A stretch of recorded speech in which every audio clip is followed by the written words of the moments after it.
Hello and welcome to Pluribus Unum's Fireside Chats. Not as good as 50 yards, but hey, it's something. Now, first things first, 900 subscribers. Wow, that's something that I didn't expect to happen. Well, actually, no, I guess I didn't expect it to happen, really. Anyways, thanks again for the 900 subs. My goal is to hit 1K by the end of the year. And I should say this, just because of housekeeping and not really going to have a chance to talk about this anywhere else. Because, I don't know, whatever. But basically, I went to the doctor and, I got some tests back. They aight, but they not good. We'll have to wait to see about that. I was prescribed blood pressure medication that I don't think I'll be taking, ever. Because the beats per minute on my thing was going too high, I guess. I felt pretty fine, honestly. The docs seemed concerned, but for the most part, I've been fine. And in case you're wanting to know, I've been checking the blood pressure and the beats per minute, and they've lowered down a bit. I've known for a little bit that my blood pressure was not the best, and that I could improve on it, and I am attempting to. I'm eating healthier. I was attempting to go on walks until this Canadian wildfire happened. But when the air levels get normal again, I'm back on the trail. The doc recommended me the DASH diet. I intend to follow through with that, I hope. He also said to cut caffeine out.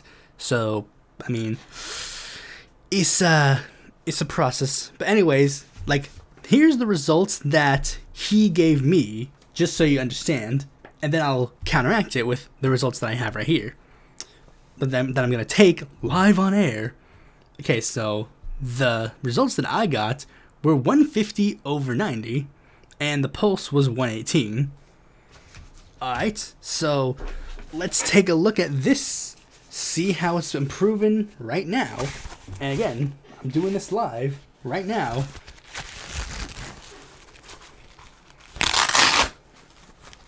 I ain't editing any of this out, just so you can hear the full extent of the process.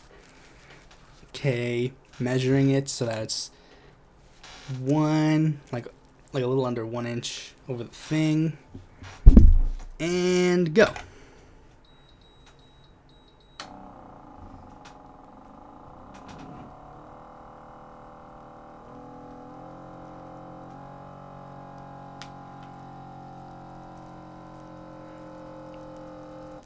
I'm taking another one after I'm done with this, and this will be properly... Ooh. Should not be talking, I guess.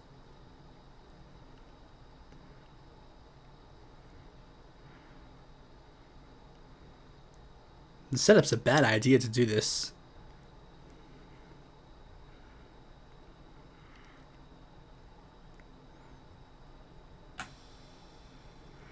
$135.91 over with 100 pulse.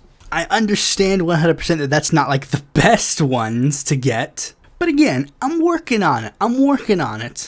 I tell you the rest of the test results, but there are a lot of big numbers and a lot of ins and outs that I don't even necessarily 100% understand yet, because I'm supposed to do follow-ups later with a cardiologist as well. And then hopefully things will be a lot better in the understanding aspect of this. Now, chances are you guys don't care and you just skip this section to go into the news or whatever. So let's just not delay it any longer and let's get right into the news. First, let us talk about the recent Mexican elections, because, as you may know, Mexican elections, they just happened, and the results were pretty much what people expected. Morena won the state of Mexico, and the PRI ended up winning Coahuila. Most people are whatever, everybody expected that. Big win for Morena, though, after Mexico state flipped to Morena, because that is regarded as that was the big one, because the PRI has been in charge of that state basically ever since the PRI became a thing. But one interesting thing that ended up happening was what happened afterwards. You see, because with those two elections officially done, now it is time to talk about the 2024 Mexican presidential election. And people have been starting to look at that election. And what happened is immediately after the whole thing where Morena won, Morena leaders, including AMLO and Marcelo Ebrard and a couple of other candidates who wanted to contend in the upcoming election, met, and while on paper the meeting was to discuss the victories and a celebration, it was very open secret that they were basically going to start talking behind the scenes about what to do for the upcoming 2024 election, because AMLO is on the record as saying he wants as smooth of a process as he can get. He doesn't want the party to be marred with infighting and such. Well, one of the things that has actually happened is that Marcelo Ebrard may have actually started to change the system in his favor. Because here's what happened. During the meeting, Marcelo Ebrard proposed an idea for the upcoming election, saying that he believes that every single person who intends to run for the presidency of Mexico under Morena should have to resign from whatever position they have currently in order to focus on the election for president. Now, the one person in the room, I think, if I'm remembering this correctly, that was a little bit didn't want to say this was Claudia Sheinbaum, and most of the other people were thinking that this result wouldn't actually be a thing. But it seems like AMLO is actually interested in that concept. And there have been two people who have just announced that they intend to seek the election to be the Morena candidate, and one of them, who is a current legislator, I'll just say who it is Fernandez Noroña. He has just openly said, I'm resigning today, I want to be the candidate. But Sheinbaum, in her only recent statement about this debacle, has said that she does not intend to resign from her position until she is definitively chosen as the Morena nominee, which it seems is going to be putting Ebrard as a top contender now, because Ebrard can resign from his position and not have to face any repercussions for resigning. If he resigns from his position and he loses, oh well, he can return to private life. He's just a cabinet secretary. Cabinet secretaries are important, and they are, prominent, but let's be real. If a cabinet position ends up being resigned, are people really going to care that much, honestly? Next, coming from the UK, front bench MP beats left-winger in seat battle. So let me explain the process. There were two constituencies in Wales, and the two constituencies were led by two Labour MPs. One was MP Gerald Jones, and the other was Beth Winter. And both of them were members of the UK Parliament representing their constituencies. Well, their constituencies ended up merging, or at least the areas that they lived in ended up merging into one constituency. And neither of these two wanted to get out of contention for the seat. Both of them did want to contend for this seat in the next UK election, which is still out there, and many people are still saying should happen now, but it's still being slated for its normally scheduled date. And what ended up happening was Beth Winters ended up losing, and she would end up decrying the process as undemocratic. Now, shock of all shocks, Beth Winter was a supporter of Jeremy Corbyn and a member of the Socialist Campaign Group. Meanwhile, Gerald Jones is a member of Keir Starmer's administration. And we get more proof again and again and again about the Labour Party intending to clear house and move forward with whatever the heck is going on with them. Very tragic, very bad. Next, we have some global leaders that are warning of something that might be going on in a Latin American country. And we can't necessarily take these warnings lightly.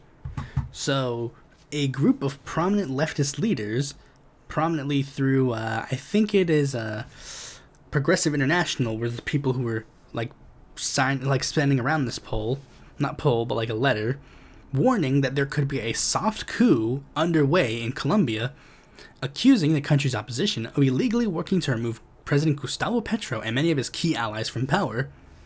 The letter, signed by former Colombian President Ernesto Samper, Galicia Hoffman, head of the Workers' Party, the current ruling party of Brazil, Rafael Correa, former president of Ecuador, former Spanish President José Rodríguez Zapatero, and the former heads of the opposition around the world, including Corbyn, Mélenchon, among others.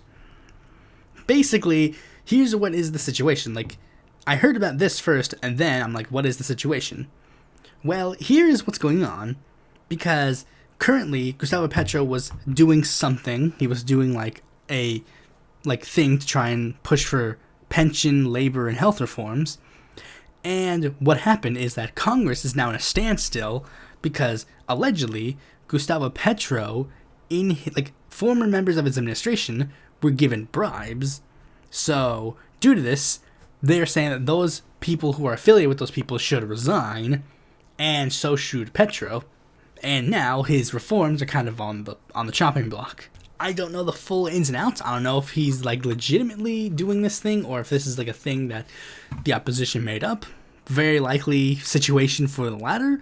It's not uncommon for them to trump up charges for left-wing leaders. Cristina Kirchner, Rafael Correa, Evo Morales, Chavez, Lula, among others. But this is a situation that's still developing, so we'll have to wait and see. Speaking of things that we don't have to wait and see about, something interesting happened in Japan. I know, Japan was just in the news recently, or now they're in the news again. But this time, it's for a bad thing, but somewhat layered in a good thing. Well, actually, you'll see what I mean in a second. Japan's Judiciary Committee approves controversial immigration reforms amid protests. So what happened is that the Japanese Judiciary Committee has passed a controversial revision to their immigration control and refugee law on Thursday. How the law is now is that if a person is applying to seek refugee status in Japan, they cannot be deported during the process of them taking refugee status, even if they have entered the country illegally. And what this bill does is that it makes it so that if you try to seek refugee status more than 3 times, you can be deported without any questions asked. The Japanese opposition saying that this is very unfair to refugees, as many people try to seek refugee status and then they ultimately don't succeed, so they have to keep reapplying. And under the current system, they would be able to keep reapplying for refugee status, but under this system, they cap the limit at 3, and if you try to do it for more than 3 times and you're in the country, then you get deported. Now, the bill itself, it's not the big news story. The big news story comes from one of the opponents of the bill, that opponent being leader of Reiwa Shinsengumi, Taro Yamamoto, who, during the legislative process of passing this bill, actually tried to physically stop the bill from being passed. You see, what happened was, while the person was trying to pass the bill, Taro Yamamoto was trying to go to the mic to try and prevent its passage, and then members of the incumbent Liberal Democratic Party started surrounding the leader. So then Taro Yamamoto, literally, I'm not even kidding, tries to climb on top of the politicians and physically try to stop the bill, all the while they're pushing him back and preventing him from getting to the mic. And apparently during this process, 2 members named Yohei Wakashabi and Manabu Nagai have filed complaints against Taro Yamamoto, and apparently some of the opposition, which would be the Constitutional Democratic Party, they also filed problems with what happened. So Taro Yamamoto might not even be in the House of Councilors when the next election rolls around, because he might face some very severe repercussions for this action. Personally, I approve of what he did, and this action made me legitimately go you know what? Screw the whole thing where it's oh, but I see a lot of good parties in the Japanese life. No, I support Reiwa Shinsengumi 100% now.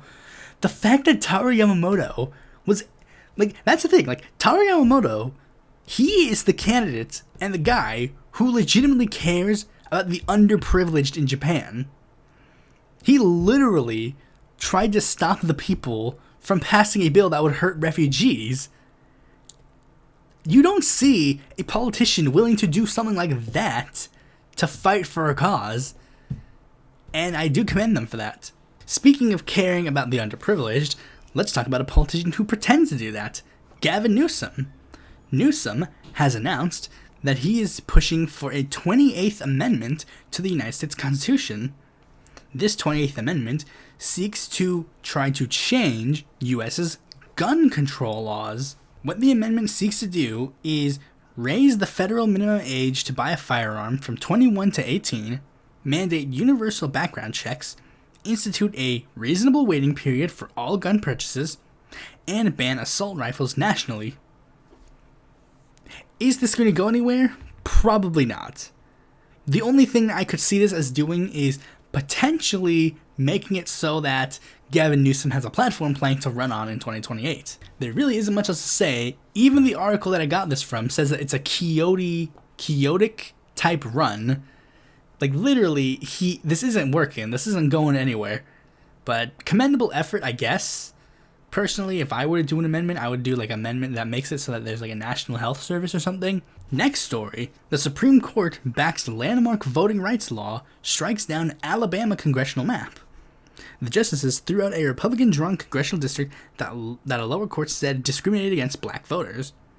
So what happened was, in a 5-4 ruling against Alabama, the congressional maps that they drew, which show like originally the map that they were going to draw had basically lumped every single black voter into one district.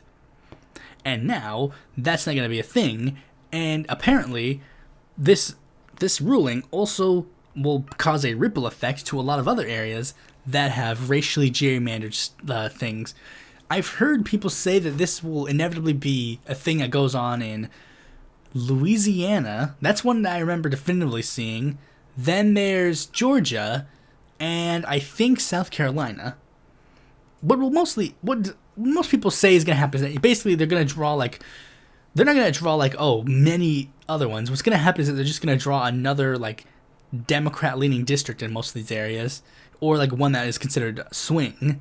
Like I think one of the South Carolina seats will be drawn and be like a swing seat. But I remember also reading that this, like due to this new thing, it would redraw districts just enough so that the 6 seats that Democrats need to take the House back will be drawn. And many people have even floated the idea of some prominent people running in these deep blue areas. Like, for example, the biggest one that I've seen is people floating the idea of Gary Chambers running in the one that could potentially come in Baton Rouge. But we'll have to wait and see how that endeavors. Speaking of running and waiting to see, this is a news story that legitimately, when I saw it, my jaw dropped and I screamed at the top of my lungs, what? Because seeing this kind of blew my mind. Cornel West has announced that he is going to be running for president in 2024. For those who don't know who Cornel West is, he is a prominent left-wing activist and academic who has twice endorsed the Bernie Sanders bid and also backed Joe Stein in 2016 after Bernie lost. I don't know what he did in 2020 after Bernie lost. I don't think he like actually endorsed anybody, but I think it was like a very much like, if you knew his record, you understood that he probably wasn't backing Biden. And I mean, considering he's running against Biden right now, probably indicates that he doesn't actually want Biden to be president. Many people were ecstatic, but they weren't so ecstatic when they found out that he was going to be running under the People's Party, which I've talked about a little bit in the past. It's a party that is very much shifted from a Bernie Sanders style party to a party, like, I mean, I compared them to the Union Party of oh no, I just realized something. They're literally doing what the Union Party did in 1936 again. For those who don't know what I'm talking about, the Union Party was a party that was started by Charles Coughlin, who was trying to push the idea of Huey Long running for president under this party, but Huey Long died, so he couldn't necessarily do that. So what ended up happening was that they found a couple of people who were disaffiliated and dissatisfied with the current Democratic Party as it was, whether it be like due to Roosevelt or whatever, and then they went into this party and pushed for this like platform to try and stop them. While originally campaigning to the Democrats' left, it ended up becoming a vehicle for a lot of very noticeable far-right people, and I made this comparison to the People's Party because, very simply, a lot of the beats and frames are sort of very similar to the Union Party. The party was started by a group of people who originally aligned themselves very heavily with a left-wing politician in the mainstream like politics, For them, it was FDR. For the People's Party, it's Bernie. One of their leading figures is a prominent newscaster slash pundit. For them, it's Charles Coughlin. For the People's Party, it's Jimmy Dore. They push for people who, they originally started as a party that was pretty left-wing, but then gradually shifted rightward to a bit. The People's Party has sort of shifted into being more of an anti-woke leftist thing, which doesn't exist. Anti-woke leftist is not a thing. If you are using the terminology woke and anti-woke, you have already conceded that you're right-wing. They are a harbinger of a little bit of conspiracy theories. For the People's Party, it's COVID-19 vaccines that are their big thing about conspiracies. For the Union Party, they were known for their conspiracy theories regarding a specific group of people. I don't want to say who it is, but I think we all know what it is if you know anything about Charles Coughlin. And they're able to find people who are doing things intentionally for good reasons and are going to be pushing for bad things under this obviously bad thing, but for the right reasons. For the Union Party, it was William Lemke, who was a pretty okay member of Congress, who was just dissatisfied with how FDR treated a certain bill that he did. And it seems for the People's Party, it is going to be Cornel West. Now, Cornel West, for those who don't know, has a little bit of ever since this whole thing has been going around, there's been a lot of sussy things going around that have been finally making the rounds of scrutiny to Cornel West.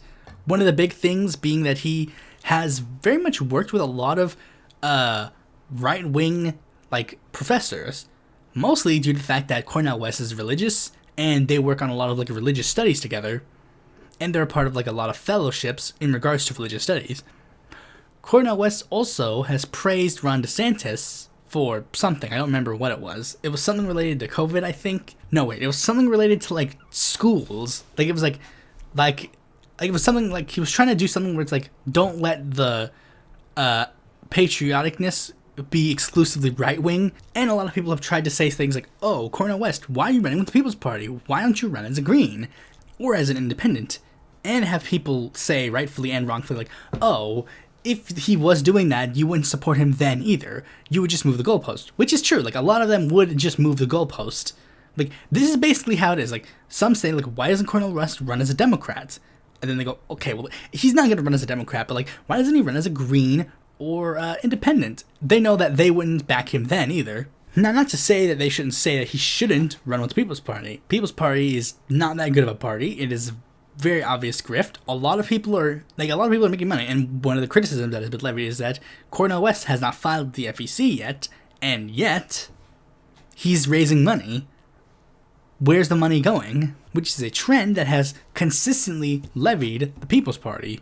They seem to keep getting a lot of money, but they don't really disclose any donations, whether it be how they get donations for the war for Rage Against the War Machine, or how they just keep money to stay afloat. Where does this money come from? And this is very bad if Cornel West is literally raising money and not really disclosing anything about where the money is coming from and whatever. I definitely looked at Cornel West, gave that campaign a second glance. I don't necessarily know if this has changed my mind about what is going to happen in the upcoming election, especially considering People's Party does not really have ballot access in any state at this point. I think literally the only state they have ballot access in is Florida, but that is even necessarily, I don't even necessarily know if that's the case, because the People's Party during their stuff, they were saying we have ballot access in X states. It's no, you have an affiliate in this state, but they do not have ballot access in that state. You have enough momentum to be considered a political entity in the state, but you do not have ballot access in the state. And the thing is, the North Carolina had a People's Party affiliate, but they disaffiliated from the National Party. So now there's just a North Carolina People's Party that just doesn't have anything to do with any other political organization. It would be interesting to see, how this campaign goes, especially if he does get ballot access. And recently, there's been a development saying where Chris Hedges has announced that he has tried to get Cornel West to, at the very least, seek the Green Party nomination as well. I think he might be trying to do a Howie Hawkins thing where it's he runs for multiple left-wing groups, and then maybe the People's Party will be his like the big banner that he runs under, but we'll have to wait and see. But speaking of things that you don't have to wait and see about, 900 subscriber Q&A. Unfortunately, still not that many people asked questions, but a lot of them did try to make sure that they got a decent number of questions in. Genuinely, I don't know why more people don't ask questions. It's like, I'm an open book, literally, I don't care. You can submit any question you want. But whatever, let's just get into it. Alex Kawa asks, do you think there should be a movement to create a national direct ballot initiative system? If so, how do you think such a movement could come across and achieve success? I think there should be, but unfortunately, should be is kind of where it ends. Because here's the fact of the matter. We have ballot initiatives and referendums and stuff as is right now, but those mean literally nothing unless the politicians in power actually want that thing to be a thing. Like Puerto Rico, for example, they've had like tons of referendums on whether or not they should be a state, independent, or whatever else. And all those referendums have basically gone unheard by any of the governor generals and the United States. There was one state, I forget which one it was, but I forget when. It was like North Dakota, I think. Which one? The one that Kristi Noem was the one in charge of? Where it was like, they voted for a marijuana initiative, and they said, all right, so we voted to make it so that we have medical marijuana now, or recreational marijuana, and then Kristi Noem just went, nope, nuh-uh. But we voted on it, and we voted it passed by an overwhelming margin. Nope, no. It's a thing that ideally would be good, at least for certain issues, because I do understand that there's a lot of ins and outs about like, okay, but what issues do you want people to vote on? Like, for example, because let's just say hypothetically there was a trans rights referendum. What the heck are we going to do about that? Because even if the numbers say that the population would probably vote for it, I mean, there are a lot of people who are like smack dab in the middle of the issue that just say they lean one way or the other. Right-wing scare tactics will very much push them towards the right on some of these issues. I mean, we saw that during Brexit, kind of, where they did like the scare tactics to make people vote for the Brexit referendum. I mean, it's like, it's something that ideally would be good, but it's like, you need to work out all the kinks, and unfortunately, it's not something that's going to be close to happening in the immediate term. And unfortunately, if it's a thing that doesn't have like a set idea on what to do and how to accomplish it, then unfortunately it's just something that I don't really pay much attention to. Like, for example, like Medicare for All, like Bernie's like, here's what we do, here's the plan, here's the this. And the only way to get to this position is to elect these politicians who will vote and say yes on this position. It's like, okay, that's the plan, that's how we get there. Also organize some, Medicare for All rallies and whatever. By all means, like, let's get to it. But this, unfortunately, that ain't there yet. And unfortunately, the infrastructure to potentially get to a point where you could do that can't be accomplished at this point. And the people who wanted to push it in the past, sadly, can't really do much for it now. Anyways, next question. J. Din Singer asked, what caused your interest in politics? There are technically a lot of answers that you can give to this question, especially as you go backer and backer in time, you fully start to grasp the things. Let me explain, let's start with the most recent, blatant endeavor of into politics. I was inspired by the Bernie Sanders run because I saw a lot of what Bernie was saying, I liked a lot of what Bernie was saying, and I naturally gravitated towards him. That would be around 2015, but before that, I was already getting interested in politics thanks to the likes of TYT and, just generally watching their content and liking it. But before that, I was actually getting interested in politics mostly due to the fact that I was being introduced to ideas such as atheism from the likes of TJ Kirk and, the skeptic community, and analyzing the whole critiques of religion and all that stuff, which naturally helped me build a sort of left of center viewpoint.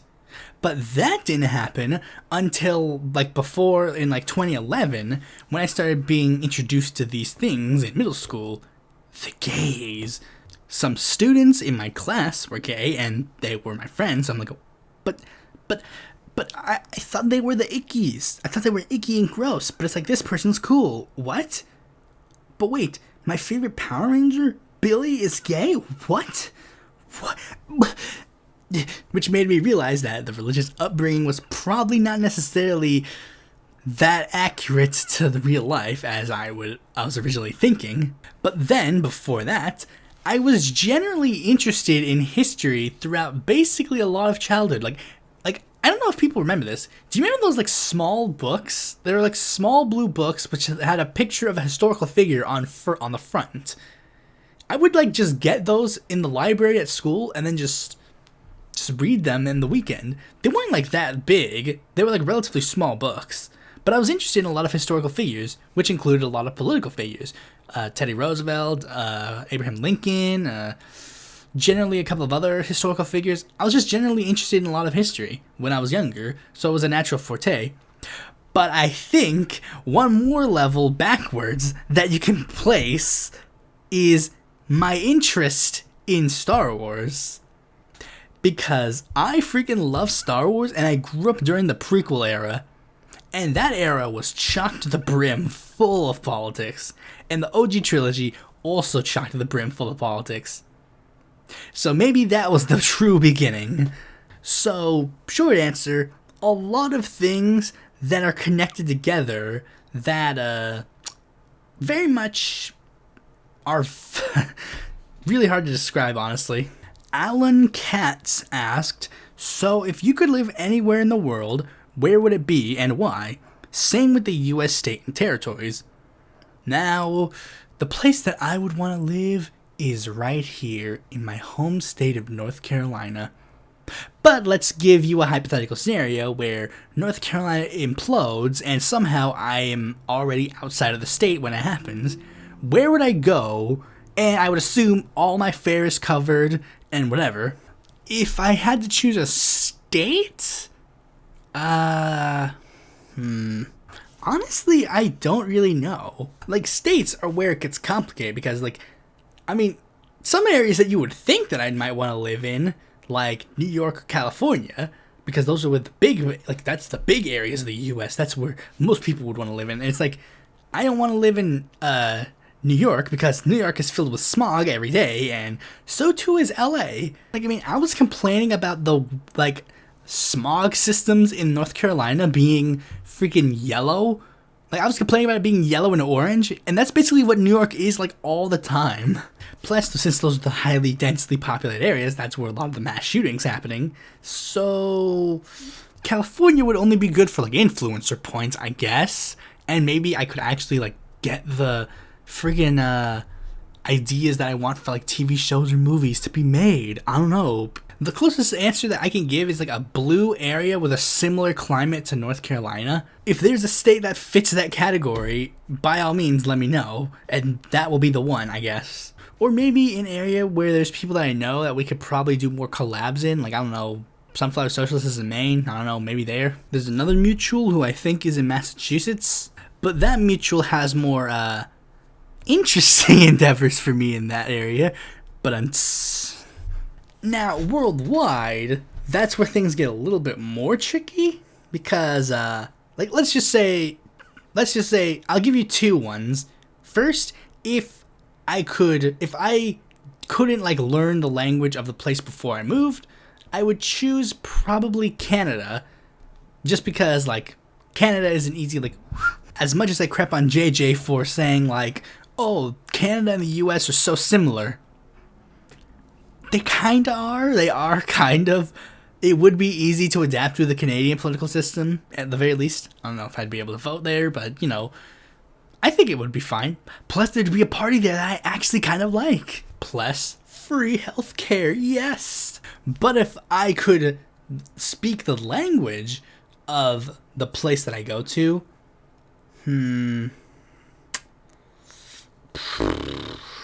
that gets tricky, because I would ideally want to say Mexico, but I mean, I know that, like, Western media paints, like, a very bad picture of Mexico, and I know that they are intentionally painting it to be worse than it actually is, but I'm half white, so I have to be considered a little bit about that painting of a picture. I don't know, Or maybe like a different pink tide country. Like, I don't know. It'd be funny if I freaking moved to Venezuela and then it was like, I am now like a best friend of Maduro. That'd be kind of cool. It'd be kind of shady, but it'd be kind of cool. Hypothetically, I wouldn't actually do that. That'd be sweet. Nicolas Maduro paying me to do podcasts. The next question that he asks is, what presidential candidate do you expect to support / endorse in the 2024 presidential election? Now, that's tricky. Cornel West entering the scene definitely made me give a second glance. But if you were paying attention to my Marianne Williamson election video, I definitely said something that will definitely sound a little bit interesting. But basically, 2024 me might be emulating a little bit of Jean-Luc Mélenchon in his presidential support / non-support. I guess there's no use dancing around the issue, so I guess I'll just say it. You know how libs say like every single election cycle, like, this is the election cycle where you gotta vote blue no matter who, and like, third parties be damned? I honestly think that 2024 might be the year where that is very true. I really do not want to see a President Trump or a President DeSantis. I am very weary of those two's potential endeavors if they were to become President of the United States. And I know a lot of the arguments that I've made in the past, and a lot of them still reign true to this day. Like, in the last cycle, I didn't vote for Joe Biden. I said, like, if Joe Biden will win without my support or lose without my support, which is true, that remains true to this day.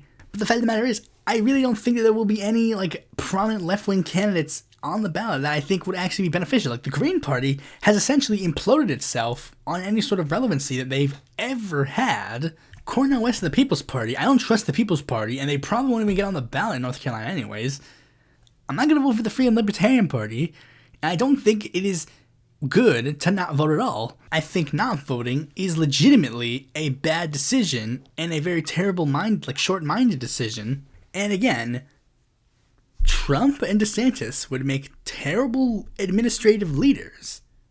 Neither of them should be president. And we need to do everything in our power to stop them from becoming president. And unfortunately, all the crazy leftists that probably would have actually been the most beneficial in stopping them from becoming president have somehow been lumped in to a group that is now like pro them somehow, and every single legal endeavor to stop either of them from becoming president is just not working at any point in the field because Democrats are afraid of actually doing what needs to be done. So the only option left in the arsenal is to vote to prevent them from getting into office. And the fact that I'm saying it should be the biggest indication that this is probably actually a very serious thing. And hopefully we'll be able to build a future where we don't need to do this again. I don't know what 2028 holds and how I'll vote for the future elections, but for this one, I think you've already pieced together what it is at this point. I still don't necessarily want to say it because I don't think I'll ever endorse the person, but I'm basically going to be hardline in like, we need to do everything we can to stop this other person from becoming the president. Damn It Mike asks, best and worst states. Honestly, best state would be North Carolina, baby. Worst state would be Florida, baby. Or Alabama or Mississippi. You know, those three can basically fight it over. The fact that Florida is even remotely in contention with those two is a very big problem. But, you know, they had a good run, but Florida might be getting them beat. Opens on South African politics. I'm pretty sure he means opinions on South African politics. But the short answer is, I don't really know much about South African politics. I did briefly start looking into it because I think that I might want to do an episode on them in the 2024 foreign election series. But all I really know about them is that I only know two parties of them right now. The Economic Freedom Fighters, which is a far left party which has some hard right social tendencies, and the African National Congress, which is the party that Nelson Mandela founded and ran under and won and currently still leads in South Africa. I have a generally positive view on Nelson Mandela. I would be shocked to find anybody who doesn't have a positive view on him. And he trusted African National Congress, so I would generally say that I trust them too. So basically that's a tepid endorsement of them, unless I find out like something big and shady going on with them. But probably won't, so whatever. Nicholas Zand asks, who is the best and worst Soviet Union leader in your opinion? Worst is obviously Stalin. No question about it. Like, no ifs, ands, or buts. Best? Probably the guy before him, Lenin. I honestly don't know much about any of the other Soviet Union leaders, so the only one I do know a decent amount about are Stalin and Lenin. So, and they have very stark contrasts, so I guess I'll have to go with that. Do you think abolishing the US presidency is a good idea? Why or why not? You'd have to actually change the United States electoral system to benefit that. Like, if the US transitioned to a parliamentary system, and that was the case, then by all means, go ahead. But the fact of the matter is, you can't do that unless you actually do change how the US political system works. But the way as our system is now, we currently cannot work on abolishing the US presidency because it has so much power. You'd have to relegate all of its powers to different positions of government. Have you ever had to cut off ties with someone due to their problematic behavior? No, but it might happen in the future. I don't know. The fact of the matter is, I'm usually the one that tries to be conciliatory to people, even like giving them the benefit of the doubt. But after a few times, the problematic people would cut ties with me because I wouldn't follow in with their problematic ideas. Oh no, wait, actually, there's kind of a thing that's related, but like, I guess, let me explain. There was one person who was very problematic behind the scenes who, they were really mad at me. They would like snap at me randomly for making jokes and whatever. And then they basically just left, even though I was trying to be nice and conciliatory to them. So it was a problematic person that cut me off.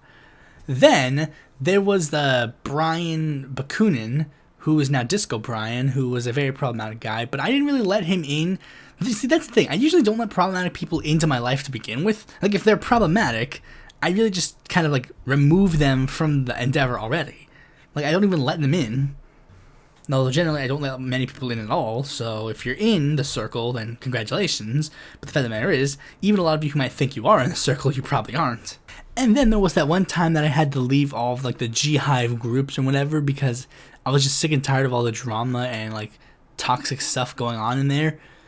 I mean, whatever, I was just generally tired of all, like, the fighting and drama and whatever. But yeah, for the most part, the toxic people try to cut me off because they think I'm the one that's toxic, even though I'm being completely, objectively just normal. Last question from him. Do you have any plans to watch Power Rangers Cosmic Fury? No, for two reasons. One, I've just generally kind of grown out of Power Rangers. Like, Power Rangers, unfortunately, is still sort of in that era of children's programming. Like, if you ever seen the Linkara episode about atop the history of Power Rangers, then you kind of know what I'm saying, where it's like Power Rangers is still a show. It's still being written and made as if it's a show from the 90s, and unfortunately, the era of TV has changed. What was good in the 90s isn't necessarily good nowadays. Granted, he was talking about one of the worst seasons when he made that, but I think it kind of still reigns true. Like, I have tried to watch, like, some of the other, like, seasons after Super Mega Force, and I did watch Dino Charge / Super Dino Charge fully. Then as soon as Ninja Steel rolled around, I was like, I'm kind of, like, getting tired of it. Like, I kind of get it at this point. And the same thing with Beast Morphers. I tried watching it for a bit because I saw, like, Linkara, like, posted his, like, History of Power Rangers. I'm like, I should probably watch this season before I watch his History of Power Rangers on it. Because I was, like, actually kind of interested in seeing how the season went. But I was, like, after a bit, I was just, like, I'm just bored. I just honestly really bored about what's going on. I don't really care much about the characters. Most of the characters are written as one note. And generally, it's just kind of, a bit boring, honestly. Like, I mean, again, like, if I was a kid, I would love it, but I think my tastes have matured a bit.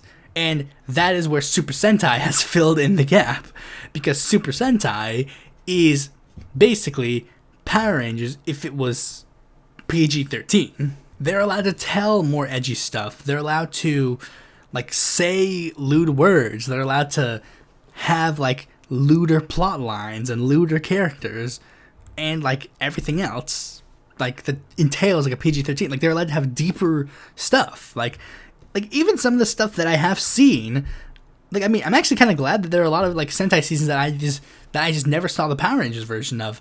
Like, Lost Galaxy, I never saw that one fully through, and I was kind of, like, happy about it, because it was essentially going in, like, completely blind. But then I knew there were, like, certain plot lines and characters, like, oh, so that's where that came from. So that is kind of, like, a sad thing with, like, looking into Power Rangers, because, like, you do realize, like, a lot of the stuff that they do is essentially beat for beat what the Sentai does. But wait, I hear you might ask, this season doesn't really rely on Sentai footage. To which I say, yes it does. It relies on the Sentai footage from certain Zords from a season called Kyuranger. Now, I guess I should say this before anybody starts typing in any Sentai spoilers.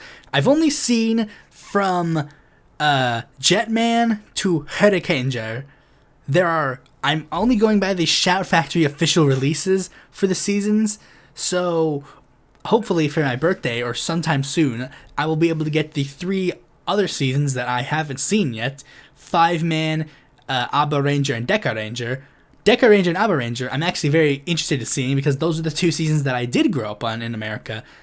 Dino Thunder and SPD. Those are the seasons that I did grow up a lot on. I'm very interested to see that one. I think I accidentally merged my 2 reasons into one, because, like, I am genuinely more interested in Super Sentai than I am with Power Rangers at this point.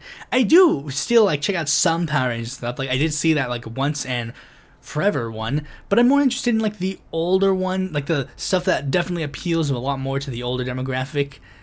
And the newer seasons, like, I mean, and I guess I'll also say this, like, I haven't seen I haven't seen Dino Fury. I haven't seen that season. I saw the History of Power Rangers one. That's my only affiliation with that one, and unfortunately, that History of Power Rangers, it does not really paint that season that much of in a good light. It paints it in an okay light, but it doesn't paint it as, like, a good season. Like, it's not worth my time. Like, I mean, as I get older, I think, generally, it's just like, if I'm going to spend my time on this season, then I want it to know already if it is going to be good. Like, I want to go into this season, like, if I watch this season, I want to go in and have it be the next RPM.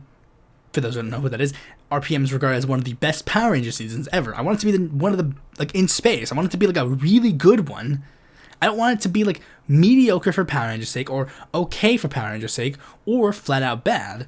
Like with Super Mega Force, the 20th anniversary of Power Rangers, it was supposed to be this really big endeavor based on one of the best seasons of Super Sentai. It got basic. It is trash. It is absolute garbage. What if this season is just like that? What if this season is the next garbage?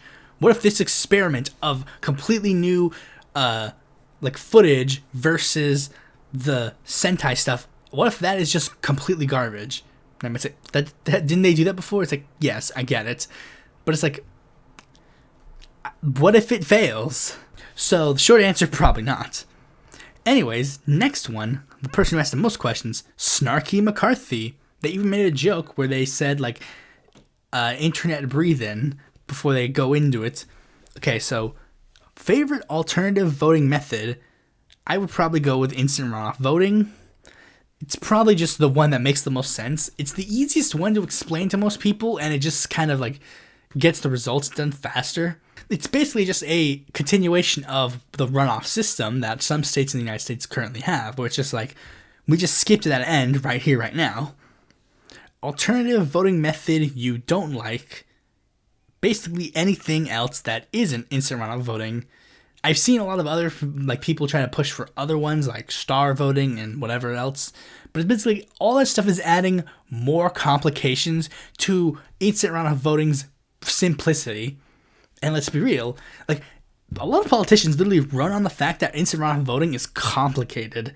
And it's like, it's actually not complicated at all. But if people are going to go around and think that instant runoff voting is complicated, then it's probably not a good idea to, like, go with anything more elaborate than that. Hot takes on Bernie Sanders. I mean, for the most part, I love Bernie 100%. We'll be there with him forever. Like, until he kicks the bucket, I'll be there for him. The only hot take that I really have is not necessarily a hot take on Bernie, but it might be like a hot take on, like, things. Like, hold on, let me think. Aside from that, what else could I possibly have? Okay, maybe, like, you could make criticisms of him on his, like, certain foreign policy things, but it's like, it's not necessarily that big of a deal to me, honestly. But the biggest hot take that I guess I could kind of have is, like, I think genuinely if Bernie tried to form an alternative political party, it probably would have worked. Would it have worked as fast as the Squad?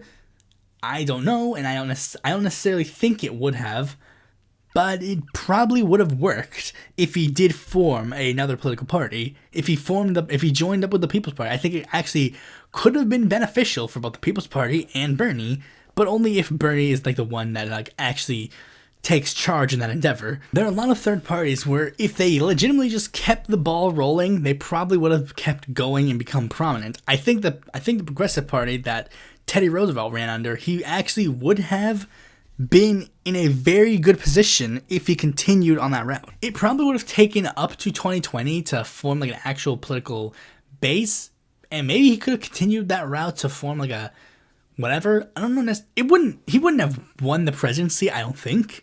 But he definitely would have been a viable force in American politics at this point. Not to say that he isn't. He very much is, but it could have worked. But that's really the only thing that I could really give as a hot take on Bernie. Like how Wisconsin was a laboratory of democracy, do you think that Florida is or is becoming a laboratory of fascism? Probably yes. I don't necessarily know, like, how far it is left to go down that route, but it definitely is in that route. Favorite third party? I would... recent history, or, like, in total, like, they're basically... I guess I have to give, like, a list.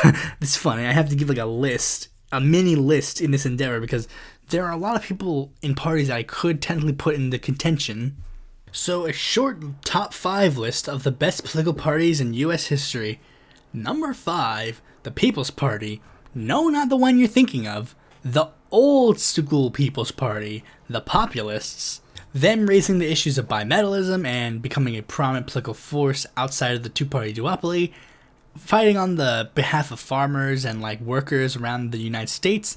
Very, very much a good endeavor, especially considering, like, one of the hotbeds of that place is down here in North Carolina with Marion Butler. Number 4, the Bull Moose Party. Similarly, they were a progressive party of the era that was able to push for a lot of good, like, stances on certain pet issues.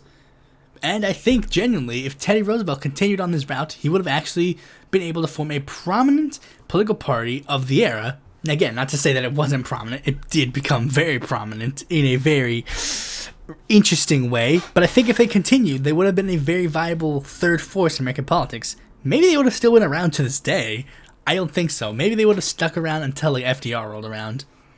Number 3, the Minnesota Farmer Labor Party. They were probably one of the largest, I guess, socialistic parties in the United States.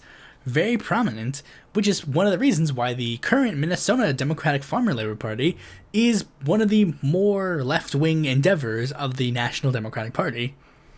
Number 2, the American Labor Party. All this really stems from Vito Marcantonio. Vito knew what to do, and by golly, he sure did do a lot of good things. And number 1, the Socialist Party of America.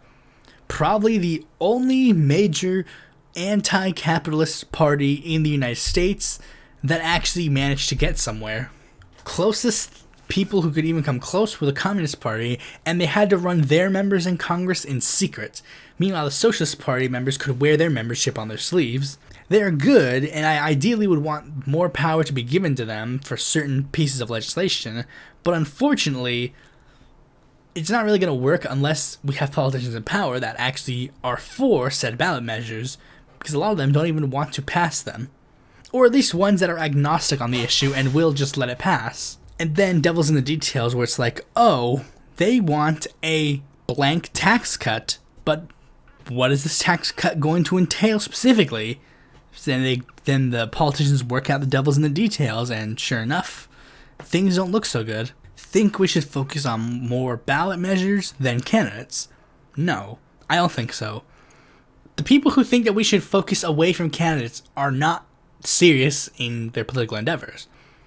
Like, focus on the other things too, but you also have to focus on candidates. Candidates are very much important. Politicians are very much important to the political process. I know a lot of people probably don't want that to be true. They really don't want that to be true, but unfortunately, it is true. And like I've said, if politicians aren't in power that will help you pass that ballot measure, then that ballot measure will unfortunately be meaningless. Favorite political graphic novel or comic book? I haven't really read any political graphic novels or comic books. The closest thing I've gotten to is the adaptations of Captain America Civil War and V for Vendetta. And if I had to take a wild guess, I would say V for Vendetta would probably be better as a comic book as well. Like, I mean, I know that there's like controversies regarding the Civil War comic book because it's like apparently what happens is the government wins, like the pro-censorship and pro-registration side wins, and the Marvel editors literally said, what are you talking about? They were supposed to win the whole time. They were the good guys. So I would probably have to go with V for Vendetta, but I haven't read it, and I don't know if I ever will, so we'll have to wait and see about that.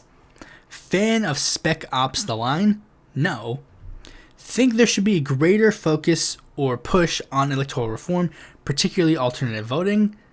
Yes, but unfortunately, we're sort of in a position where it's like there are other things that people need to be focusing on at the moment. Unfortunately, there really is not that much time to focus on voting reform when a lot of other issues are very important at stake, like climate change and, the rise of fascism, unfortunately. Would switching to parliamentary system make any difference on government function or corruption? It would change on government function, like the government would literally have to function in a different way. We would still see a lot of partisanship and we would still see a lot of corruption, but it would definitely change how the function of government works. And last and certainly least, Jack Attack. Who's your favorite Republican ever? Robert M. La Follette, I guess? Who's your least favorite current Democrat? Joe Manchin? I mean, they weren't really that's not really that big of a question, honestly. And finally, with all that out of the way, let's move on to the main topic of this video. My problems with Justice Democrats. Now, for those of you who don't know who a Justice Democrats is, I would be very surprised if anybody actually fits that description. But for those who don't, let me explain. Justice Democrats is a political organization that was founded in January of 2017 by Bernie Sanders campaign alumni Zach Exley and Saikat Chakrabarty, as well as political commentators Cenk Uygur and Kyle Kulinski, with the goal of pushing a new left-wing populist movement within the U.S. Democratic Party. Now, this isn't necessarily anything new, far from it. We've had a lot of political groups that try to do the very same thing: Progressive Democrats of America, Democracy for America, etc. Heck, this wasn't even new for that time period, with groups like Our Revolution and Brand New Congress being formed before Justice Democrats. But Justice Democrats set itself apart from having the closest connection to the online aspects of the left, due to Cenk and Kyle's involvement. Unfortunately, not that long after the group was founded, they would end up leaving the organization due to some controversial statements made in the past, Kyle leaving as he felt that Cenk was mistreated by the organization. And coincidentally, after they left, the organization started doing really well, managing to get 3 incumbents to join the organization and 9 newcomers to be elected. And it seems, due to all the reasons above, Justice Democrats became the face of this new wave of Bernie-crat-style politics that we all know of today. Justice Democrats being held to a really high standard, meaning that most arguments about certain things in regards to electoral strategy or whatever the heck centrally focus on Justice Democrats. Like, literally, to the point where brand new Congress was literally an afterthought. Like, literally, brand new Congress complained that they were an afterthought throughout the entire time. I mean, Paula Jean Swearengin complained about it when she left, like, the Democratic Party and was like, they sucked out all the energy away from the brand new Congress. And most people really do, like, focus centrally on Justice Democrats. Even though AOC was drafted by brand new Congress first, she is mostly associated with Justice Democrats, for better and for worse. That's technically the first thing you can get into a first bit of criticism, I guess, because I guess that is weird that they, like, essentially became, like, the central focus of the thing. Now, one thing I should say is that I should say this before anybody gets confused. I am at least 69% pro-Justice Democrats. Nice.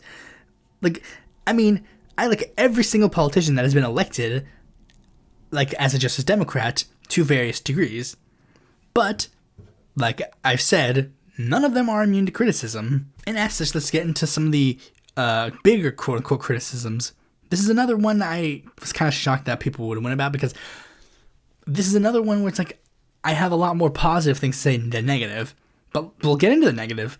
First one is a little bit of a small thing. The name is stolen. It was taken from Rocky Anderson's Justice Party.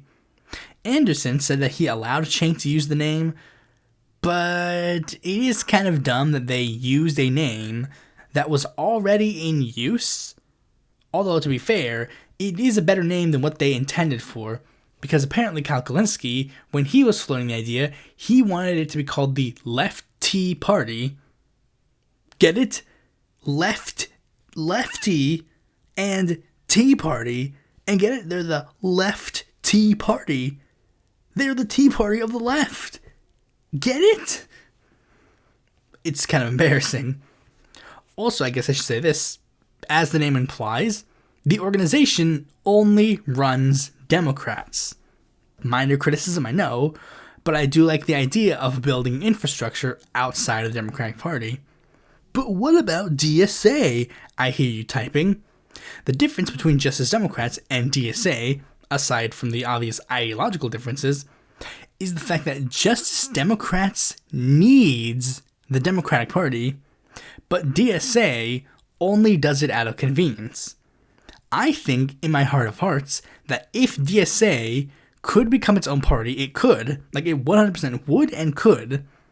But the setback is that they probably would lose one election to build the required party infrastructure. So instead of wasting their time building that party infrastructure that may or may not even work, they would just go, we'll just cut out the middleman and just build up the candidacies, and then we can push people through this already existing political party infrastructure. Meanwhile, Justice Democrats, they don't have the ability to build that infrastructure, nor will they ever intend to. Meanwhile, DSA, hypothetically, has that route, but they probably won't take that route because it's just easier to go through this other route. The next thing is a similar thing in regards to their ideology. This group is simply progressive capitalist and not socialist. They're not even necessarily social democratic. They literally are just progressive capitalists. And nowhere is that evident than some of the people that they endorse. Now, granted, they do usually have a lot of endorsements that do coincide with, like, socialists. AOC, Rashida Tlaib, Ilhan Omar, Jamal Bowman, among others. But there are a couple of their slates that are definitely not even in the social democratic route. Like, for example, let's just start with the biggest one, Ro Khanna, with his big anti-socialism vote. Raul Grijalva used to be a socialist, but no longer identifies as socialist. In fact, he just supported a progressive capitalist in the most recent presidential election. Ayanna Pressley, huge Warren Dem, huge progressive capitalist. And Marie Newman, she literally backed Gillibrand in the most recent presidential election. Not even going to go with the progressive capitalism route. Literally just flat out endorsed Gillibrand. Funnily enough, Marie Newman is also the only Justice Democrat that is currently not in Congress right now due to that failed redistricting thing and that big like scandal in regards to her finances. Another criticism of Justice Democrats that makes them very noticeably different than other left-wing organizations is the fact that they don't back down the ballot candidates. Our Revolution and DSA back people all the way down to mayor and city council. Justice Democrats focus only on the big offices like the Senate and the House. Well, actually, scratch that. They don't even back Senate candidates anymore. I don't think. They haven't backed a Senate candidate in a while. I'm sure if one of their slate actually sought the Senate seat, that might change, but they have not backed a Senate candidate in a decent bit. Speaking of candidates they back, there are some more criticisms in regard to them. You see, the candidates that they back have dwindled very much since their first bid for the presidency, or whatever, like their first bid for elected office. Now, I do kind of understand why they do this, but it does kind of look like the movement is dwindling a bit, especially when sometimes the results don't even necessarily pan out. Like, let's go over all the elections they participated in. In 2018, they backed 79 candidates, 3 of them being incumbents. 7 of the candidates that they backed ended up winning. So, when you do the math, they had an 8.861% success rate. In 2020, they backed 17 candidates with 7 incumbents plus Bernie Sanders' presidential run. 10 of those candidacies ended up winning, so they had a 58.824% success rate. In the 2021 and 2022 elections, they backed 17 candidates, with 10 of them being incumbents. 11 ended up winning, so they have a 64.706% success rate. Now, I was originally going to just go like fully by year, but if I did that, then 2021 would have a 100% loss rate, so it's like, that's not necessarily good. And what's also interesting is that the fact like this org really does seem more like corporate, I guess. Like, I know they're not like corporate in their like ideas or their plans, but they seem like more corporate in how they handle a lot of their affiliations. Like with Cenk Uygur, like there was no like ifs, ands, or buts. Like the second that Cenk Uygur and Cal Kalinske left, it was like, okay, bye, and they just have no affiliation with them anymore. And a similar thing goes with their candidates. You see, a lot of their candidates, well, they'll back like once and then just never again. But there are some candidates that they'll back like every single time. Like they backed Jessica Cisneros multiple times. That's because her race was very close. There are a lot of candidates that were part of the Justice Democrat slate that they formed like somewhat decent connections with, but then after that, after like one race, they just like stopped backing them and they will never back them again. Here are the ones that I can think of. Amy Valila, when she saw another chance at the House in 2022. Nina Turner, when she sought her Don Quixote rematch in 2022. Audrey Denny, when she sought a rematch in 2020. Anthony Clark, when he sought a rematch in 2020. Lisa Ring, when she sought a rematch in 2020. Antoinette Cedillo Lopez, who was seeking the ability to like succeed them in the convention in 2021. Morgan Harper, when she sought a different office in 2022. Stephanie Rose Spalding didn't get the endorsement of Justice Democrats in either of her attempts to come back into like political office. And the last one, I'll just save for the next section because honestly, I don't necessarily fault them for not backing him. Because this is the part where we get into the section where some of the candidates they back are literal trash. Now, the first one I'll mention is actually one that you may or may not have heard of, Colin Allred, because you may remember, Colin Allred was actually a successful candidate to the U.S. House. And when he first announced, he actually did intend to run as a Justice Democrat, and ran a very heavily Justice Democrat-affiliated campaign. But then, when, I think, apparently, allegedly, many people speculate that the reason why he left the organization was because of the Cenk Uygur scandal.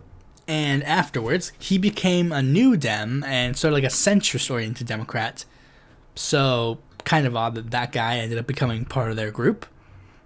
You know, but it's like, I guess technically you could be like, oh, he left the org, so it doesn't matter. But another thing is, like, their biggest failure was the support and almost winning of Amar Campanajard. Amar Campanajard, I legitimately don't know what the heck happened, because it's just like, the dude literally flipped like this in between the two elections. In his first election in 2018, he was like a very hardcore, like, lefty type guy, like Medicare for all, free college, Green New Deal, all that kind of stuff. But then, when it came time for 2020, completely shifted his platform. Completely. To the point where he was literally running and telling people, I will run as a Democrat, and then when I get into office, I will leave the Democratic Party because they're too far left. And then, funnily enough, he ended up losing by a larger margin than he did in the last cycle. And I should remind you that the first time around, Mark Campanajard was running against a guy who was literally the most corrupt man in Congress, who was literally running ads claiming that Mark Campanajard was a threat to national security because of the fact that he was both Mexican and Arabic. And Amar did better against him, running as a super hardcore progressive, than when he was running, like, to make the moderates happy. I guess the last major complaint / grievance / problem with is the usage of power. Now, broadly, I think Justice Democrats use their power okay, but of course there are some things that's like, I mean, generally it would be nice to see them more interested in voting as a block, even if that voting as a block means absolutely nothing. And I mean, the biggest thing that really, like, irked me in regards to this usage of power and whatever was the fact that the Justice Democrats, especially AOC, when they were first getting elected, they were promising people that they were going to start a brand new, like, congressional caucus purely for the Justice Democrats. Basically a left-wing equivalent of the Liberty Caucus. For those who don't know what that is, the Liberty Caucus is supposed to be the harder right version of the Freedom Caucus. Like, the Freedom Caucus was sort of made as a response to the Tea Party, but then there was like a subsection of the Tea Party that was like, we don't necessarily like this direction, so we're going to form a separate caucus, which is like a smaller caucus, and they were supposed to, like, be the more libertarian brand. Like, fun fact, Jared Polis was a Democrat who was in that caucus. So, like, the Justice Democrats were basically promising that they were going to start a caucus like that. Like, the Progressive Caucus would be like the Freedom Caucus, and they would form like a smaller caucus, like the Liberty Caucus, like, for the hardcore radicals in their movement. Unfortunately, that didn't end up happening, and I legitimately would have liked to see that happen, especially if that congressional caucus would have used more, like, block voting endeavors, like, to do something. Like, I didn't necessarily say, like, oh, force the vote or whatever, but, like, just generally, just, like, maybe do it a couple of times. So, yeah, honestly, that is pretty much all I have to say on this endeavor. So, I mean, yeah, they're a better organization than most, but, I mean, they could still do better. Thanks for watching this video. Be sure to like, comment, share, subscribe, and click the bell to be notified when a future video mine comes out. And if you see more content from me, you can go to my website, follow me on Twitter, join my Discord, or consider supporting me on Patreon.